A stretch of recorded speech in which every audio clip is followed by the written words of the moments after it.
റിവേഴ്സിനകത്തില്ലേ guys? എന്നെ പറ്റിച്ചു. പെട്ടി ഓൾറെഡി ഇവിടെ ഉണ്ട് കേട്ടോ ഗൈസ്. നിങ്ങൾ ഇവിടെ ഉള്ളതൊന്നും കാര്യമാക്കേണ്ട, ഒന്നും നോക്കണ്ട. പെട്ടി ഇവിടെ ഉണ്ട്. ഇത് നമ്മൾ അൺബോക്സ് ചെയ്തിട്ട് ഇതാണ് നമ്മുടെ സ്റ്റിയറിംഗ് വീലിന്റെ ഇവിടെ ഇട്ട് നമ്മൾ കണക്ട് ചെയ്യണം. ഓ മൈ ഗോഡ് ഗൈസ്, പൊടി നോക്കി. പിന്നെ നമ്മൾ ഗിയർ ഷിഫ്റ്റർ ഒക്കെ ഉപയോഗിച്ച്, നിങ്ങൾക്ക് അറിയാലോ എനിക്ക് വലിയ കാര്യമായിട്ട് ഓടിക്കാൻ അറിയില്ലത്, പക്ഷെ നമ്മൾ ഓടിക്കും ഗൈസ്. ഗിയർ ഷിഫ്റ്റർ വെച്ച് നമുക്ക് ഓഫ് റോഡിംഗ് ഒക്കെ പോകാൻ നേരത്തില്ലല്ലോ. ഫോഴ്സ 6 നമുക്ക് ഗിയർ ഷിഫ്റ്റർ ഒക്കെ മാറ്റി പയ്യെ നൈസായിട്ട് ഓടിക്കാം. ഇതാണ് നമ്മുടെ ഗിയർ ഷിഫ്റ്റർ.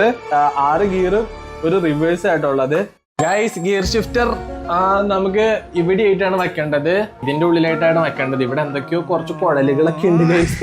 സെറ്റാണ്. ഇനി ഗിയർ മാറി ഞാനുണ്ടല്ലോ ഒരു പ്രോ ഡ്രൈവറായി മാറും. പ്രോപ്പർ ഞാനൊരു മെക്കാനിക് ആയിട്ടുണ്ട്. സെറ്റ് ആയിട്ടുണ്ട്. ഗിയർ ഷിഫ്റ്റർ ഞാൻ എന്തായാലും വെച്ചിട്ടുണ്ട്.